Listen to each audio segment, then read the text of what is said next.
Betapa ku mencintai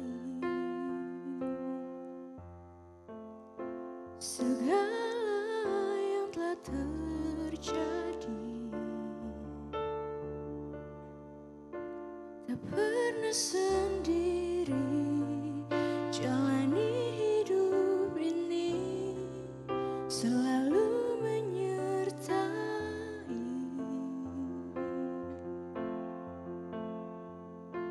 betapa ku menyadari di dalam hidupku ini kau selalu memberi rancangan terbaik oleh karena kasih.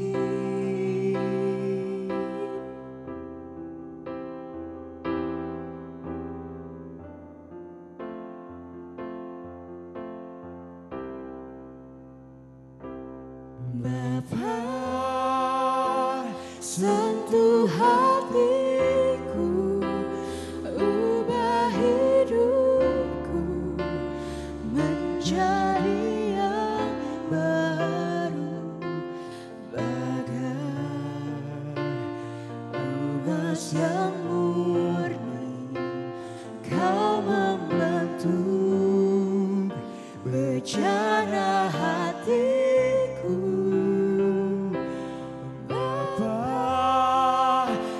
Ajarku mengerti sebuah kasih yang selalu memberi, bagai air mengalir yang tiada pernah berhenti.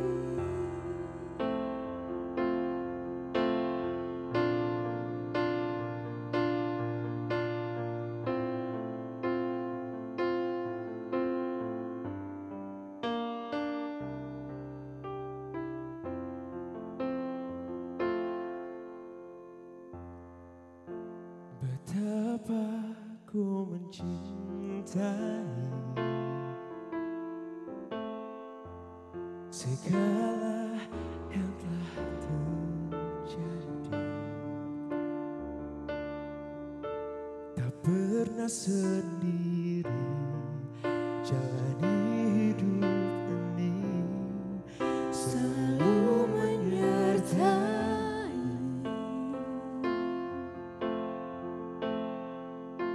Betapa ku menyadari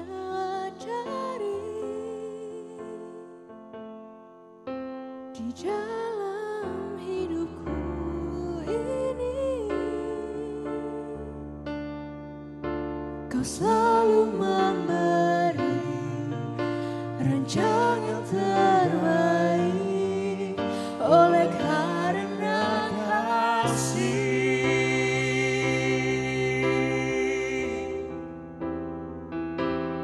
Bapa, sentuh hatiku, ubah hidupku menjadi yang baru, bagai emas yang murni. Kau membantu bejana hati.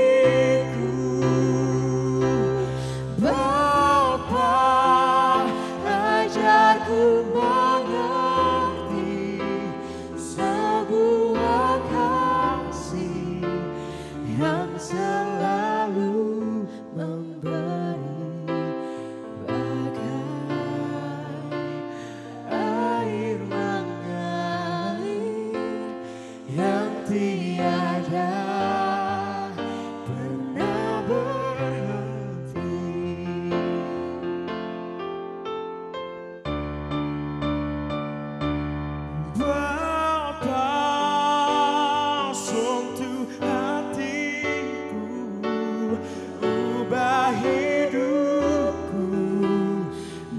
menjadi yang baru, bagai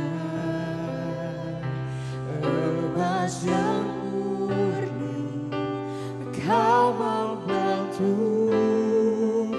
bicara hatiku.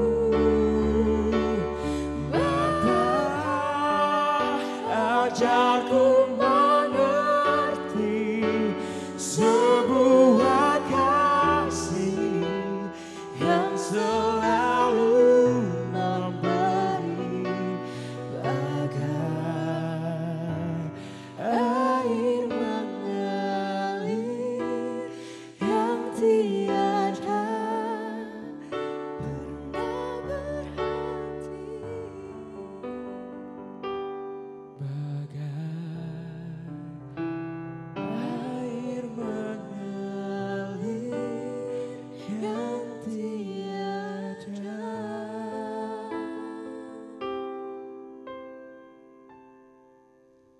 pernah berhenti.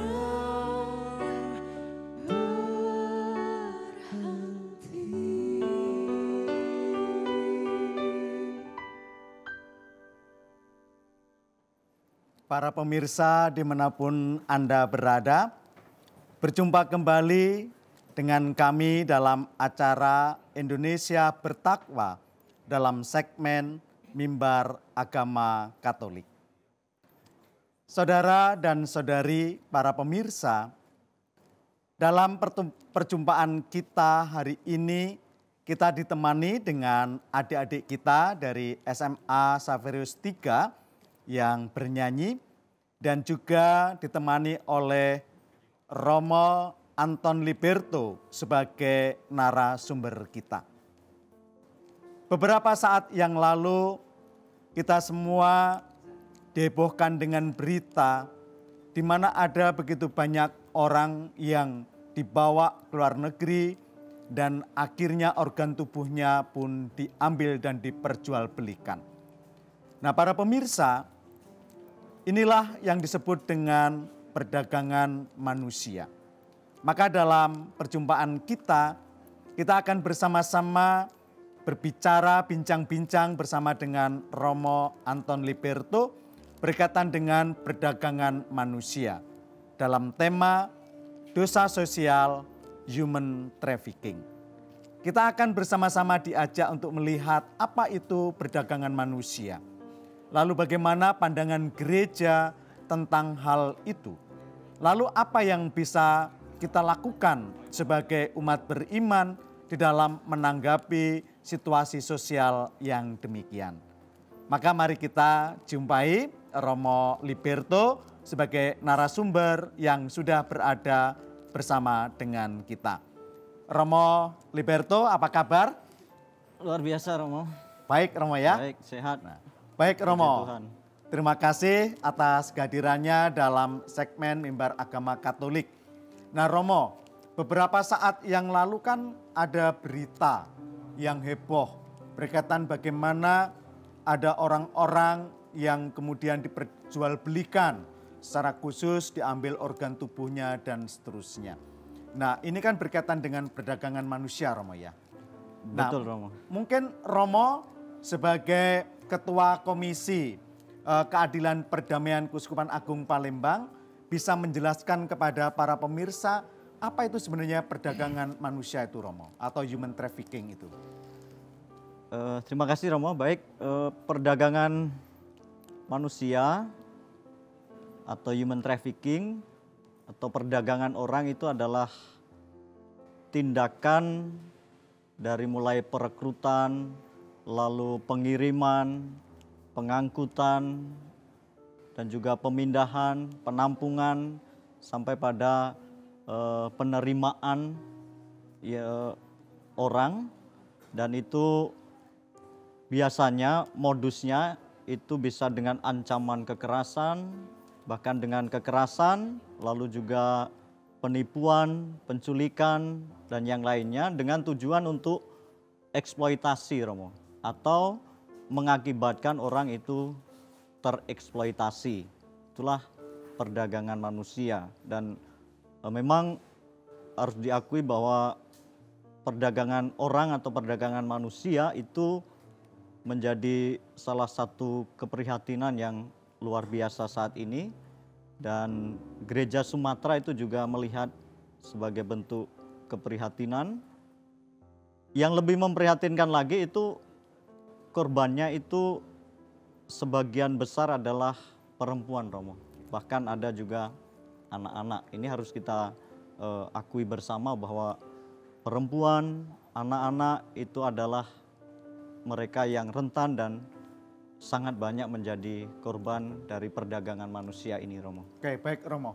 Nah, tadi kan Romo menyampaikan ya bahwa perdagangan manusia itu berarti mengeksploitasi orang, memanfaatkan orang ya, memanfaatkan orang. Nah, mungkin para pemirsa juga pengen tahu Romo, contoh-contoh perdagangan manusia atau perdagangan orang itu yang seperti apa, Romo?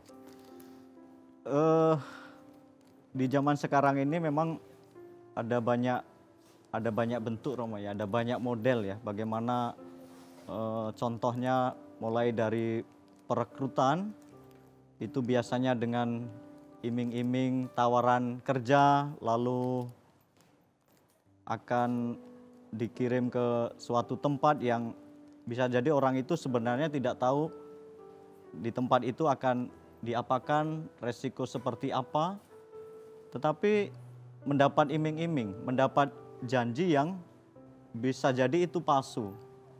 Lalu tertarik, lalu ikut dan masuklah dalam situasi seperti itu, nanti pada saatnya juga akan sampai pada tempat di mana dia itu sebenarnya mengalami eksploitasi di dalamnya. Baik Romo, jadi bahwa perdagangan manusia itu pasti di sana ada kekerasan ya, ada kekerasan, lalu kemudian juga ada pemanfaatan di mana martabat manusia itu tidak dihargai, lalu kemudian juga bagaimana manusia itu tidak dihormati sebagai tenaga kerja dan seterusnya, begitu Romo ya kurang lebih. Bisa jadi seperti itu, Romo, sangat mungkin seperti itu, tetapi juga sangat mungkin misalnya perempuan, anak-anak dengan tawaran seperti itu akhirnya dia mau dan ternyata masuk dalam industri seks komersial. Oh, oke, baik. Bisa jadi masuk seperti itu dan dia tidak tahu, awalnya tidak tahu, tetapi akhirnya terjerumus ke situ karena iming-iming awalnya, lalu juga janji-janji yang pada akhirnya janji itu tidak terpenuhi, malah masuk dalam industri yang salah seperti itu, Romo. Baik Romo, nah para pemirsa, bahwa itulah situasi sosial yang sekarang juga sedang terjadi di tengah masyarakat kita. Ada begitu banyak orang yang dijanjikan pekerjaan tanpa ada sebuah kepastian. Bahkan kemudian mereka ditipu, dimanfaatkan, dieksploitasi. Dan inilah yang juga menjadi perhatian dari gereja, terutama gereja yang berada di Sumatera. Nah, para saudara, para pemirsa, dimanapun Anda berada, maka ini yang harus menjadi perhatian kita semua sebagai orang beriman. Tetapi sebelum kita lanjut dalam perbincangan kita berkaitan dengan human trafficking, kita akan berhenti sejenak untuk pesan-pesan berikut ini. Pengampunan yang Kau beri, pulihkanku. Para pemirsa dimanapun Anda berada, kita tadi sudah berbicara tentang human trafficking dan apa itu perdagangan manusia. Intinya bahwa perdagangan manusia adalah mengeksploitasi orang, memanfaatkan orang. Nah, kita akan lanjut lagi dengan Romo Anton Liberto, bagaimana gereja memandang tentang fenomena sosial ini. Nah, baik Romo. Romo tadi sudah menjelaskan kepada kita semua apa itu human trafficking atau perdagangan manusia. Nah, lalu bagaimana Romo gereja memandang berkaitan dengan fenomena ini, Romo? Baik, terima kasih, Romo.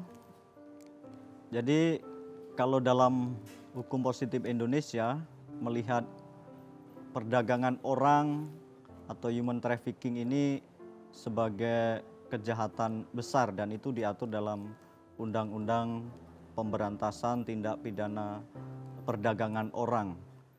Sementara gereja selain juga melihatnya sebagai kejahatan kemanusiaan, tetapi juga gereja melihatnya ini sebagai dosa sosial, Romo. Jadi apa itu dosa sosial?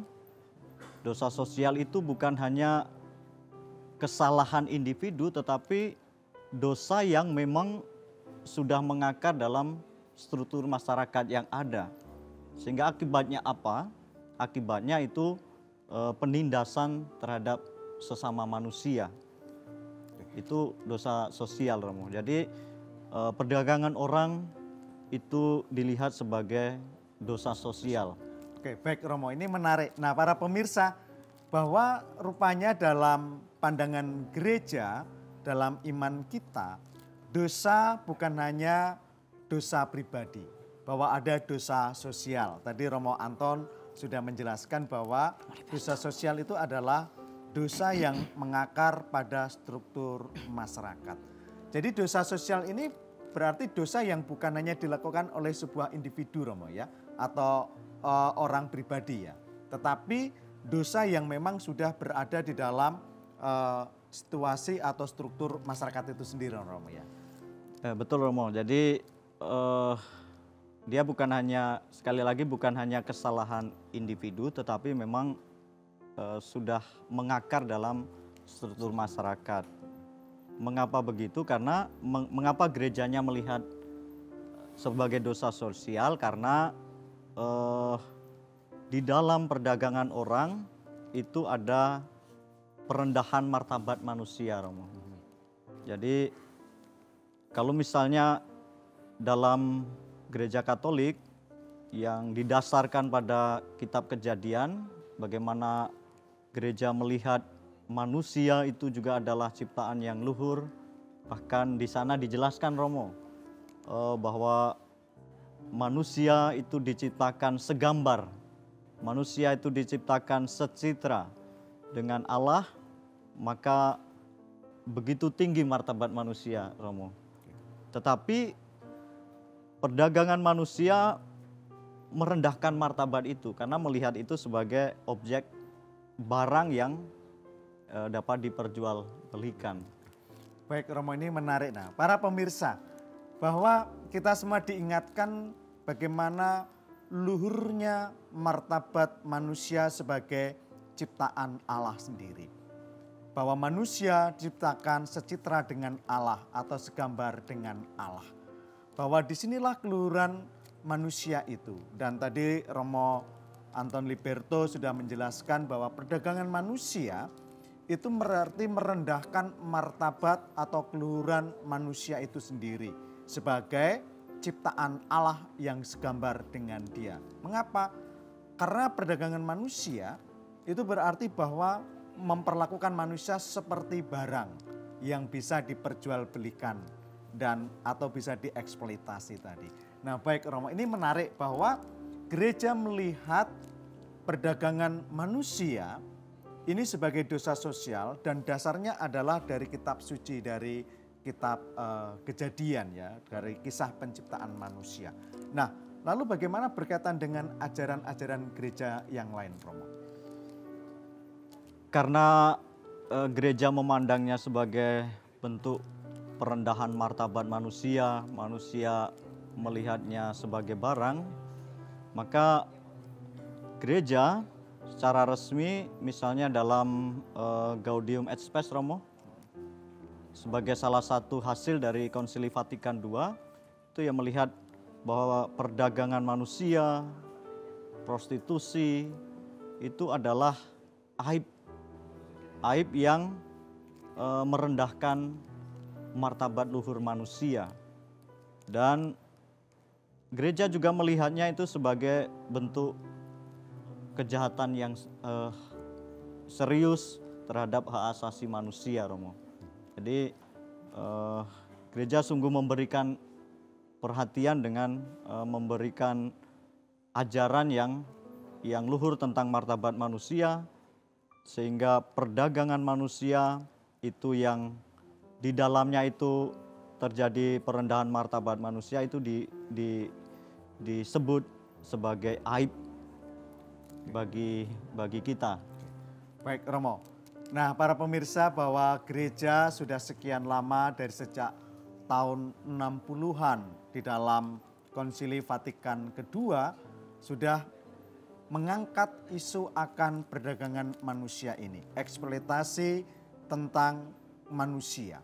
Nah para saudara dan saudari pemirsa dimanapun Anda berada, tentu keprihatinan ini bukan hanya menjadi sebuah keprihatinan sosial, tetapi ini juga menjadi keprihatinan cara hidup beriman kita sebagai orang-orang yang bertakwa kepada Tuhan. Nah Romo, tadi Romo sudah menjelaskan berkaitan dengan bagaimana hasil Konsili Vatikan kedua ya dalam Gaudium et Spes. Ya. Nah mungkin ada ajaran-ajaran gereja lain atau pesan-pesan yang pernah disampaikan oleh gereja, Romo? Baik Romo, jadi ada yang juga menarik Romo. Jadi ada salah satu santa itu orang kudus yang dijadikan gereja waktu itu oleh Paus Yohanes Paulus II itu sebagai pelindung dari korban perdagangan manusia dan juga segala bentuk perbudakan modern. Jadi ada orang kudus yang dijadikan pelindung untuk para korban ini. Namanya itu Bakita, Romo. Oh, Bakita. Santa Bakita. Ya? Santa Bakita. Oke. Jadi Santa Bakita ini itu berasal dari Sudan.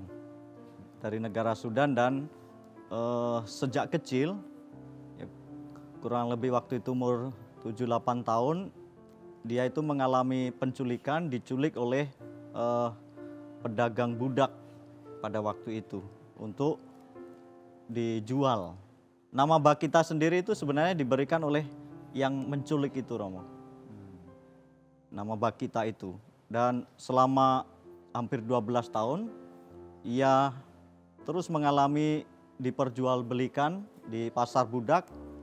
Dan pada akhirnya suatu ketika ia dijual kepada seorang konsul Italia di Sudan, lalu dibawa ke Italia, sampai ke Italia.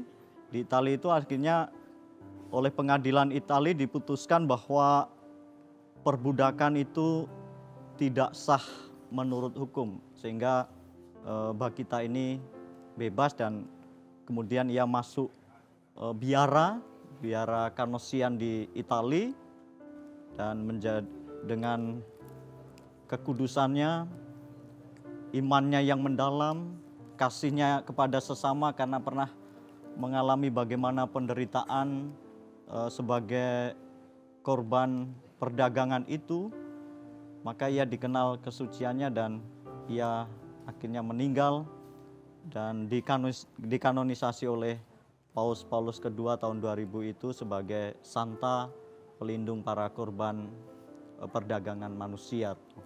Oke, baik Romo, ini menarik sekali. Nah para pemirsa, bahwa dosa sosial bisa menyebabkan sebuah penderitaan bagi seseorang. Dan salah satunya adalah Santa Bakita, di mana dia menjadi salah satu korban perdagangan manusia itu. Tetapi bagaimana kita menyaksikan dari kisah yang disampaikan oleh Romo Anton Liberto tadi, bahwa Santa Bakita sebagai korban perdagangan manusia, tetapi dia bisa bangkit, kemudian bisa menjadi orang yang bebas, hidup di dalam kesucian, dan bahkan digelari sebagai Santa oleh gereja dan diangkat sebagai pelindung para korban perdagangan manusia. Nah para pemirsa, kisah hidup Santa Bakita bukan hanya sebagai sebuah pujian atas kesuciannya, tetapi kisah hidup Santa Bakita juga mengajak kepada kita bagaimana di dalam kehidupan kita yang hidup di tengah dunia, yang hidup di tengah masyarakat, kita juga bisa memberikan perhatian, kepedulian terhadap dosa sosial ini. Nah, inilah yang harus menjadi perhatian kita sebagai orang beriman. Karena iman bukan hanya masalah pribadi, bukan hanya saya dengan Tuhan saja, tetapi iman juga memiliki tanggung jawab sosial terhadap kehidupan orang lain di dalam kehidupan bersama di tengah masyarakat. Nah, para pemirsa, kita akan kembali berlanjut dengan Romo Anton Liberto. Nah, Romo Anton ini sangat menarik bahwa bagaimana gereja sendiri mengangkat Santa Bagita ya sebagai pelindung para korban perdagangan manusia. Nah, tentu gereja mengangkat beliau sebagai santa bukan hanya untuk glorifikasi, bukan hanya untuk sesuatu yang wah, tetapi ini juga mengajak kepada kita semua untuk bagaimana hidup memiliki tanggung jawab terhadap kehidupan orang lain. Begitu Romo ya, kurang lebih ya. Betul Romo. Jadi memang mengapa gereja itu mengangkat Santa Bagita? Setelah masuk biara ini namanya itu memakai Santa Yosepin, jadi Yosepin Bagita. Yosepin Bagita ya. Tapi lebih kita kenal Bagita Romo.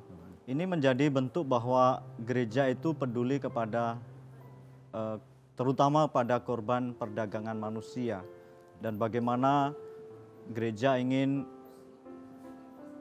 memperjuangkan harkat dan martabat manusia yang luhur itu tidak boleh dikalahkan dengan perdagangan manusia.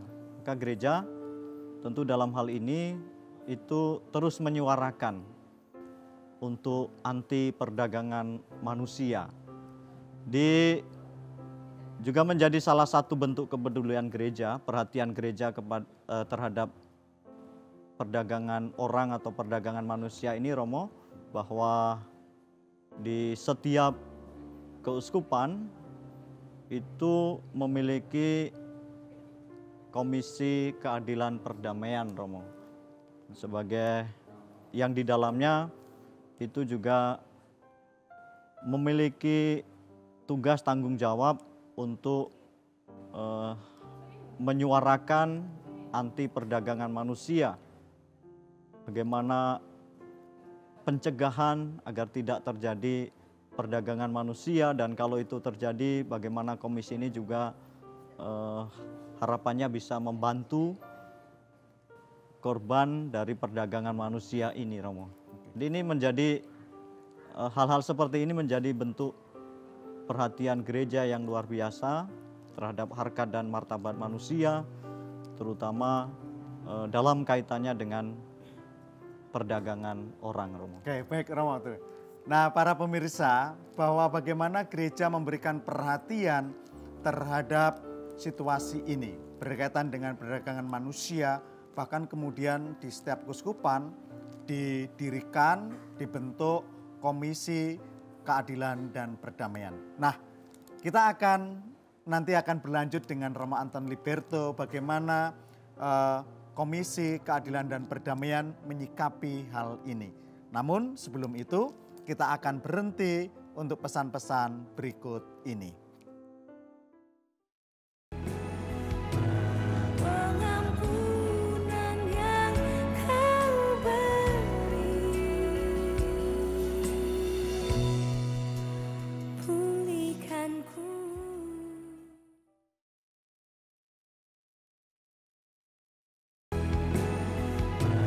Pengampunan yang Kau beri,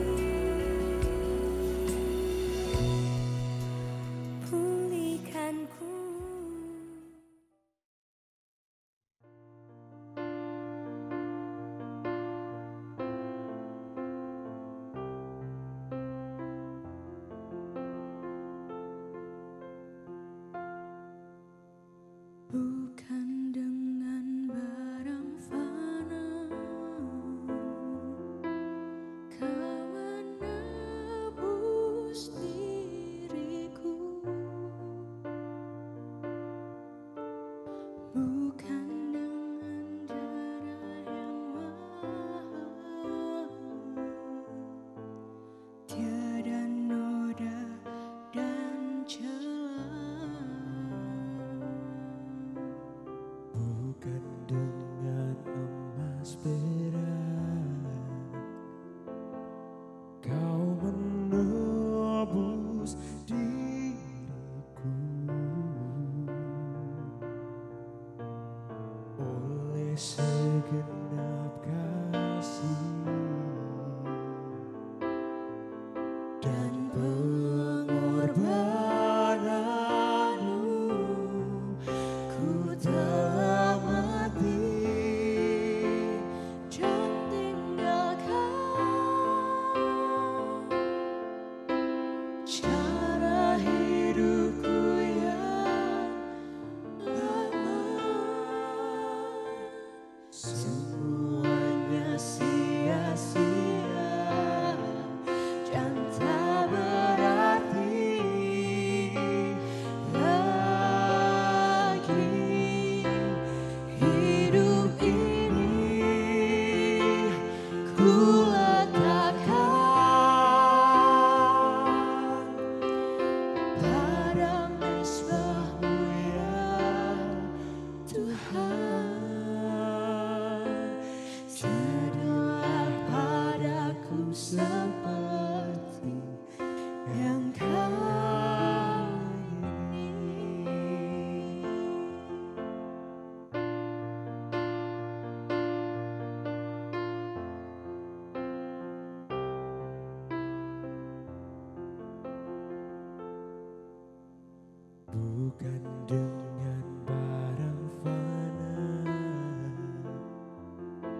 Jadilah padaku seperti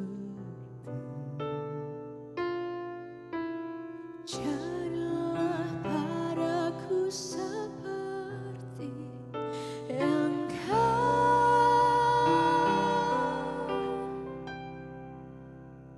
ingini.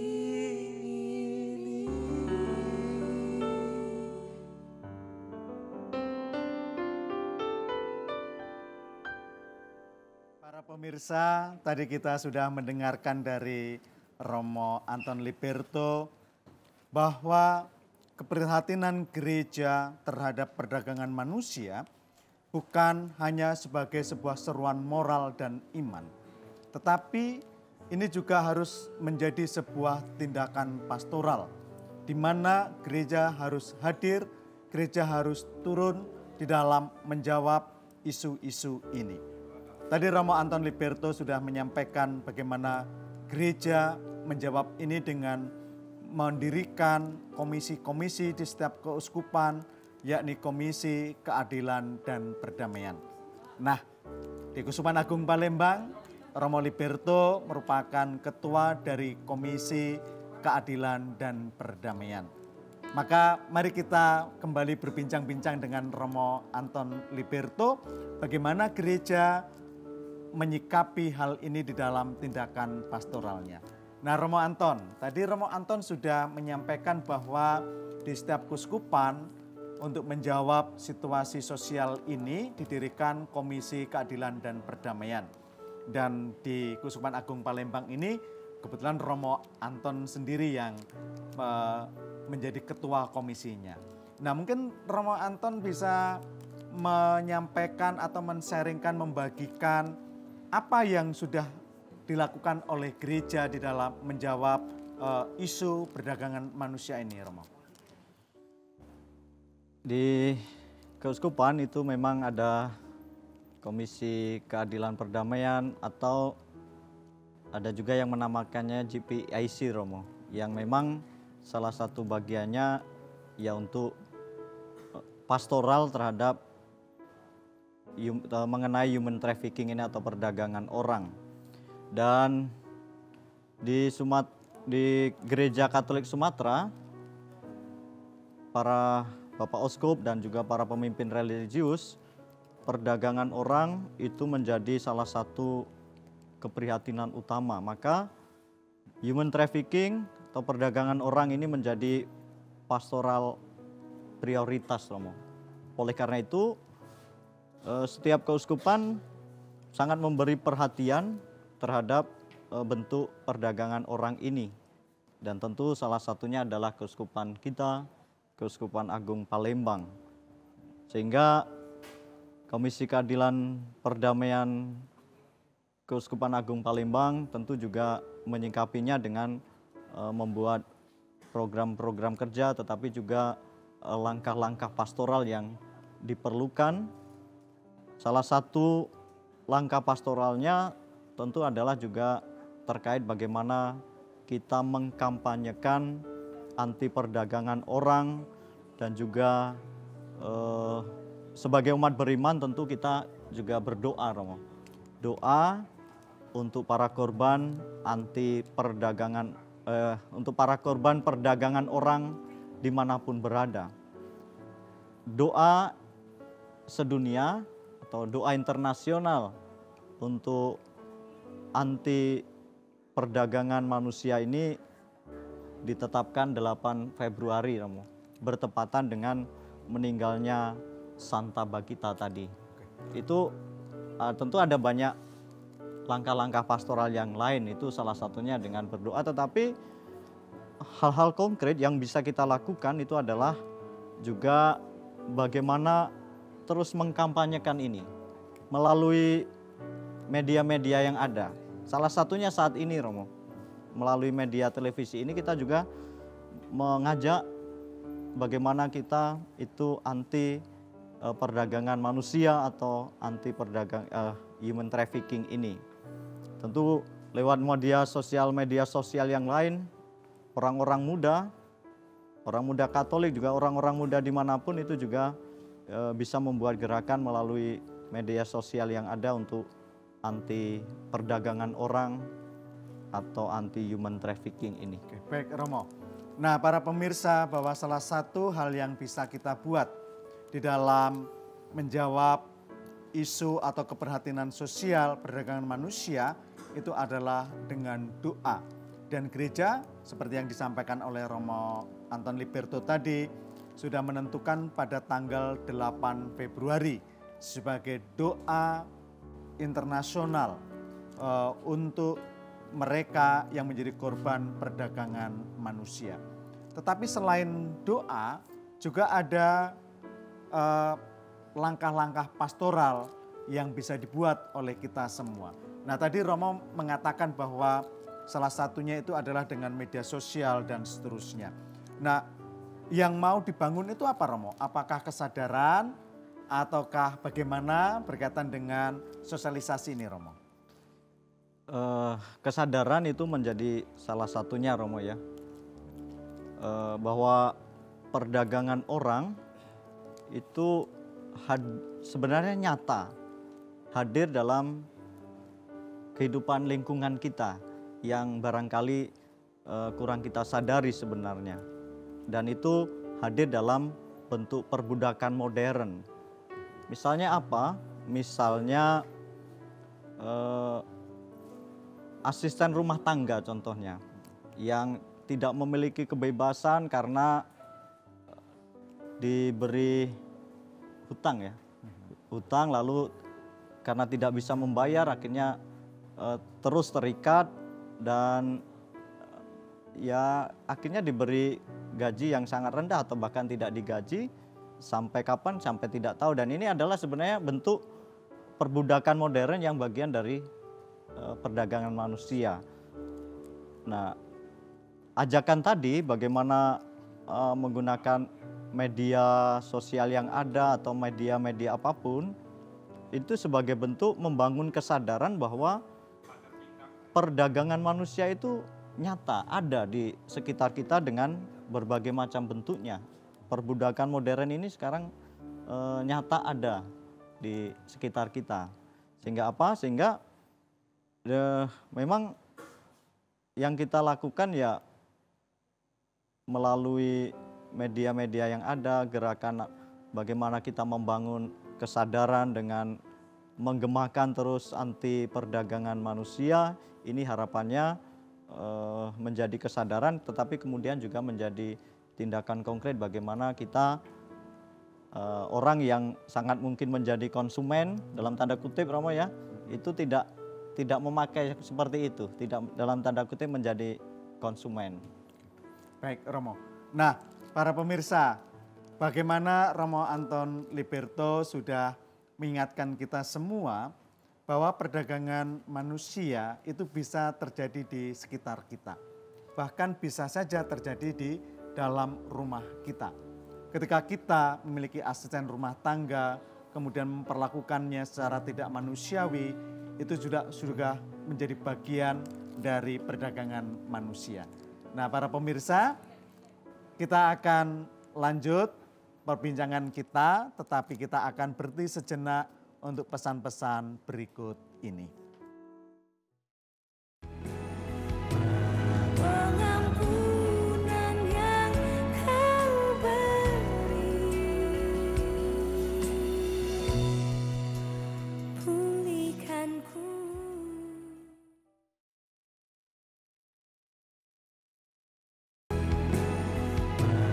Pengampunan yang Kau beri, pulihkanku.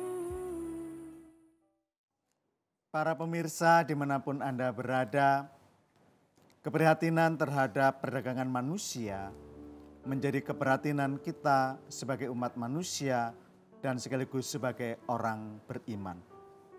Bahwa keprihatinan ini tidak hanya menjadi sebuah keprihatinan gereja dalam arti institusi, tetapi juga menjadi keprihatinan pribadi-pribadi kita. Kita memiliki sebuah tanggung jawab untuk bagaimana memperlakukan manusia yang bermartabat sebagai citra Allah. Nah, tadi salah satu hal yang bisa kita lakukan adalah bagaimana kita sendiri bisa memperlakukan orang lain. Mungkin orang yang ada di sekitar kita, mungkin pekerja di tempat kita dan seterusnya secara martabat dan secara manusiawi.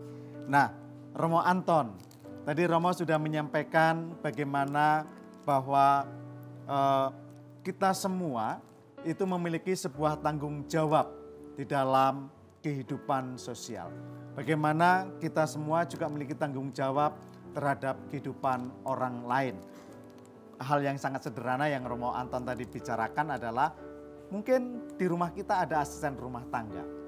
Nah, kalau kita tidak memperlakukan mereka secara manusiawi, secara bermartabat, itu juga termasuk di dalam perdagangan manusia ya, artinya mengeksploitasi orang. Nah Romo, sering yang menjadi korban itu kan juga orang-orang muda ya, orang-orang muda.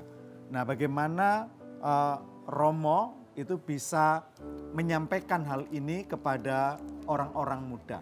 Dan bagaimana juga gereja di dalam langkah pastoralnya mensosialisasikan ini kepada orang-orang muda Romo.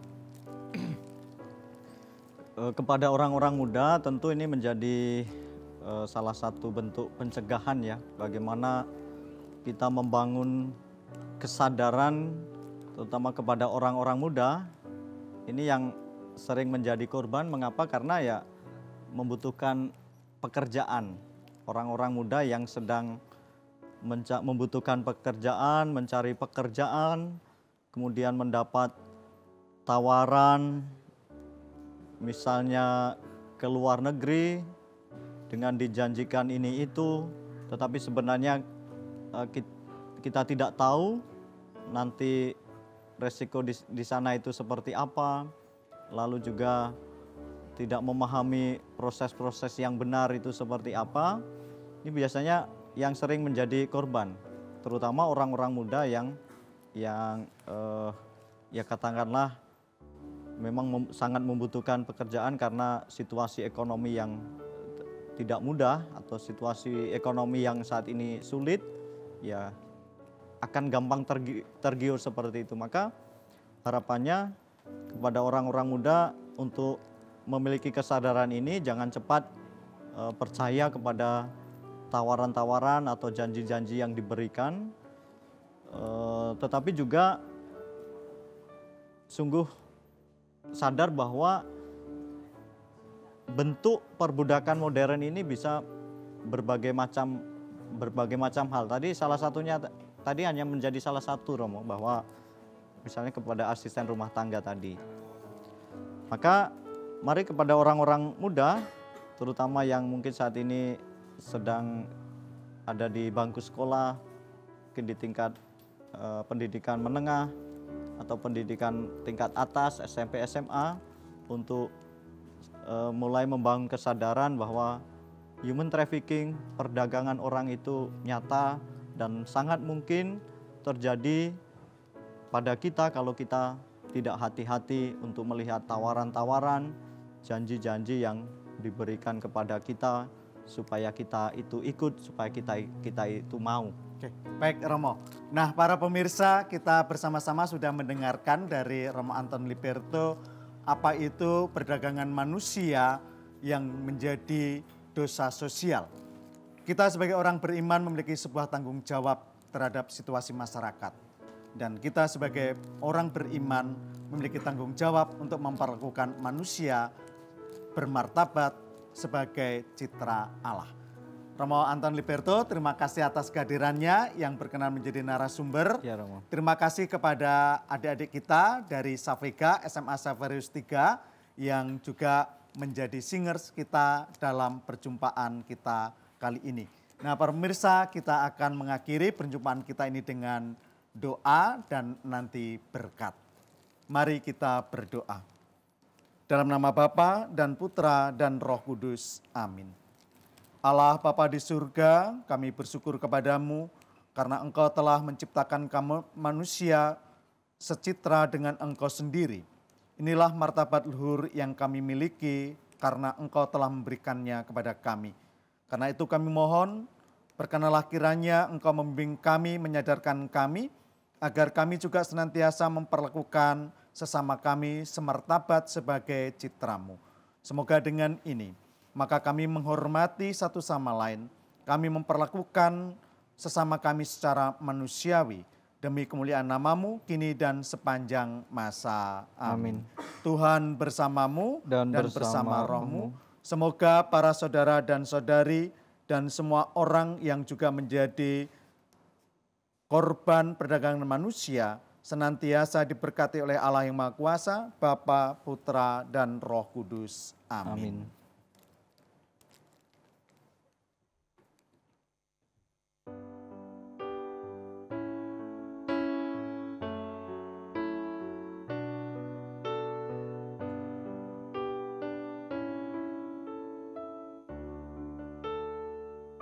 Bila kau izinkan sesuatu terjadi, ku percaya semua untuk kebaikanku. Bila nanti telah tiba waktuku, ku percaya kuasa-Mu memulihkan hidupku. Waktu Tuhan pasti yang terbaik, walau kadang tak mudah dimengerti. Lewati cobaan, ku tetap percaya waktu Tuhan pasti yang terbaik.